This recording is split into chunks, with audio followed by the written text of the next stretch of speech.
ತುಂಬಾ heavy drinker ಆಗಿದ್ದೆ. ಜೊತೆಗಿರೋರೆಲ್ಲ party ಅದು ಇದು ಅಂತೇಳಿ ನನಗೆ ಕುಡಿಯಕ್ಕೆ ಕಲಿಸಿದ್ರು. ಮುಂಜಾನೆ ಎದ್ದು ನಾನು ಕುಡಿಲಿಲ್ಲ ಅಂದ್ರೆ ಏನು ತಲೆನೇ ಓಡ್ತಿರ್ಲಿಲ್ಲ. ಆ ಲೆವೆಲ್ಗೆ ನಾನು ಹೆವಿ ಅಡಿಕ್ಟ್ ಆಗಿಬಿಟ್ಟೆ. ಬುದ್ಧಿವಾದ ಹೇಳಿದ್ರು, ಎಲ್ಲ ಊರಲ್ಲೆಲ್ಲ ಕರೆಸಿ ಹೇಳಿದ್ರು. ನಾನು ಯಾವಾಗ ಬಿಡಕ್ಕಾಗಲೇ ಇಲ್ಲ. ಹೀಗೆ ಒಬ್ರು ಸಜೆಸ್ಟ್ ಮಾಡಿದ್ರು, ಈ ಥರ ಮಧ್ಯವರ್ಜನ ಧರ್ಮಸ್ಥಳದಿಂದ ಮಧ್ಯವರ್ಜನ ಶಿಬಿರ ಅಂತ ನಡೀತದ, ನಿಮ್ಗೆ ಅಲ್ಲಿ ಸೇರಿಸಿದ್ರೆ ನೀನು ಸರಿ ಹೋಗ್ತೀಯ ಅಂತೇಳಿ ಎಲ್ಲ ಯೋಜನಾಧಿಕಾರಿಗಳ ಸಲಹೆಯನ್ನು ತೆಗೆದುಕೊಂಡು ನನ್ನ ಜೀವನವನ್ನು ರೂಪಿಸಿಕೊಂಡೆ, ಬದಲು ಮಾಡಿಕೊಂಡೆ. ಬ್ಯಾಂಕಿನ ಎಕ್ಸಾಮ್ ಬರೆದೆ, ಬ್ಯಾಂಕಿನ ಎಕ್ಸಾಮ್ ಅಲ್ಲಿ ಪಾಸ್ ಆದೆ. ಒಂದು ಪ್ರೈವೇಟ್ ಬ್ಯಾಂಕ್ ಅಲ್ಲಿ ಇವತ್ತು ಮ್ಯಾನೇಜರ್ ಆಗಿ ಕೆಲಸ ಮಾಡ್ತಾ ಇದ್ದೀನಿ. ಈ ಮಧ್ಯವರ್ಜನ ಶಿಬಿರ ಅಥವಾ ಈ ಧರ್ಮಸ್ಥಳದ ಯೋಜನೆ ಬಂದಿರಲಿಲ್ಲ ಅಂದ್ರೆ ಇವತ್ತು ನನ್ನ ಜೀವನನೇ ಇರ್ತಿರ್ಲಿಲ್ಲ ಮೇಡಮ್. ಓಂ ಶ್ರೀ ಮಂಜುನಾಥಾಯ ನಮಃ. ಪರಮ ಪೂಜ್ಯ ಕಾವಂದರು ಮಾತೋಶ್ರೀ ಹೇಮಾವತಿ ಅಮ್ಮನವರ ಕೃಪಾಶೀರ್ವಾದವನ್ನು ಈ ಸಂದರ್ಭದಲ್ಲಿ ಬೇಡಿಕೊಂಡು, ನಾನು ಬಾಗಲಕೋಟೆ ಜಿಲ್ಲೆ ಮುಧೋಳ ತಾಲೂಕಿನ ಸಂಗಯ್ಯ ಕನಬೂರ್ ಅಂತೇಳಿ ರಣಬೆಳಗಲಿ ನವಜೀವನ ಸಮಿತಿ ಸದಸ್ಯ ಮಾತಾಡ್ತಾ ಇದ್ದೀನಿ. ಮೊದಲಿಗೆ ನಾನು ಮೇಡಮ್ ತುಂಬ ಹೆವಿ ಡ್ರಿಂಕರ್ ಆಗಿದ್ದೆ. ಹೆಂಗೆ ಡ್ರಿಂಕರ್ ಆಗಿದ್ದೆ ಅಂದರೆ, ನಾನು ಕಲ್ತಿರೋದು ಸೈನ್ಸ್ ಮುಗಿಸಿ ಬೆಂಗಳೂರಲ್ಲಿ ಇಂಜಿನಿಯರಿಂಗ್ ಮಾಡಿದ್ದೀನಿ. ಮೆಕ್ಯಾನಿಕಲ್ ಇಂಜಿನಿಯರಿಂಗ್ ಮಾಡಿ ಸಾಯಿಪ್ರಿಯಾ ಸುಗರ್ಸಲ್ಲಿ ಶಿಫ್ಟ್ ಇಂಜಿನಿಯರ್ ಆಗಿ ಕೆಲಸಕ್ಕೆ ಸೇರಿಕೊಂಡೆ.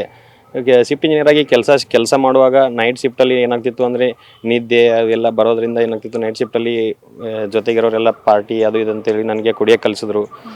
ಆ ಕುಡಿತಾ ಮುಂದೊಂದು ದಿನ ಹೆಂಗಾಯಿತು ಅಂದರೆ ಮೇಡಮ್, ಮುಂದೊಂದು ದಿನ ಮುಂಜಾನೆ ಎದ್ದು ನಾನು ಕುಡಿಲಿಲ್ಲ ಅಂದರೆ ಏನು ತಲೆನೇ ಓಡ್ತಿರ್ಲಿಲ್ಲ. ಆ ಲೆವೆಲ್ಗೆ ನಾನು ಹೆವಿ ಅಡಿಕ್ಟ್ ಆಗಿಬಿಟ್ಟೆ ಡ್ರಿಂಕ್ಸಿಗೆ, ಆಲ್ಕೋಹಾಲ್ ಇಲ್ಲ ಅಂದರೆ ನನ್ನ ಲೈಫೇ ಇಲ್ಲ ಅನ್ನೋ ಲೆವೆಲ್ಗೆ ನಾನು ಬೆಳೆದ್ಬಿಟ್ಟೆ.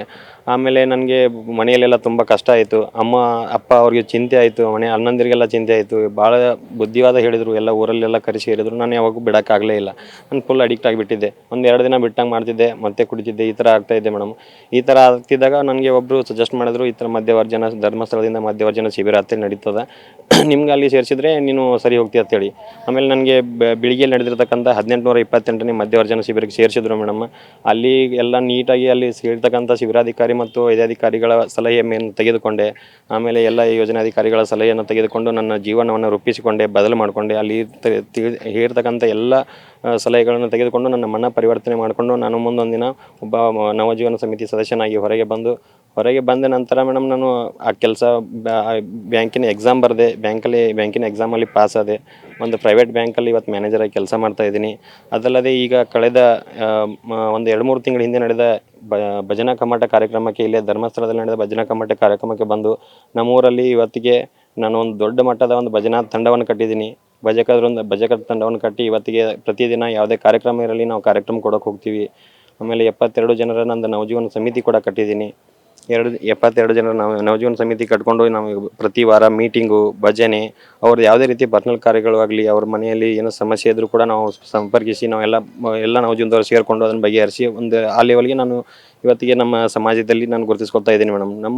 ನನ್ನ ಸುತ್ತಮುತ್ತ, ನನ್ನ ತಾಲೂಕಿನ ಸುತ್ತಮುತ್ತ, ನಮ್ಮ ಜಿಲ್ಲೆಯಲ್ಲಿ ಸುತ್ತಮುತ್ತ ಯಾವುದೇ ಮಧ್ಯವರ್ಜನ ಶಿಬಿರ ನಡೀಲಿ, ಯಾವುದೇ ಭಜನೆ ಕಾರ್ಯಕ್ರಮಗಳು ನಡೀಲಿ, ಅಲ್ಲಿ ನಾನು ಹೋಗಿ ನಾನು ಮುಂದೆ ಇದ್ದು ನಾನು ಕಾರ್ಯಕ್ರಮಗಳನ್ನ ಪೂರ ಮುಗಿಯುವವರೆಗೂ ನನ್ನ ಸೇವೆ ಕೊಟ್ಟು, ಯಾಕಂದರೆ ನನ್ನ ಲೈಫಲ್ಲಿ ಈ ಮಧ್ಯವರ್ಜನ ಶಿಬಿರ ಅಥವಾ ಈ ಧರ್ಮಸ್ಥಳದ ಯೋಜನೆ ಬಂದಿರಲಿಲ್ಲ ಅಂದರೆ ಇವತ್ತು ನನ್ನ ಜೀವನನೇ ಇರ್ತಿರ್ಲಿಲ್ಲ ಮೇಡಮ್. ನಾನು ಫುಲ್ಲ ಕೊಲ್ಯಾಪ್ಸ್ ಆಗಿ ಹೋಗಿರ್ತಿದ್ದೆ.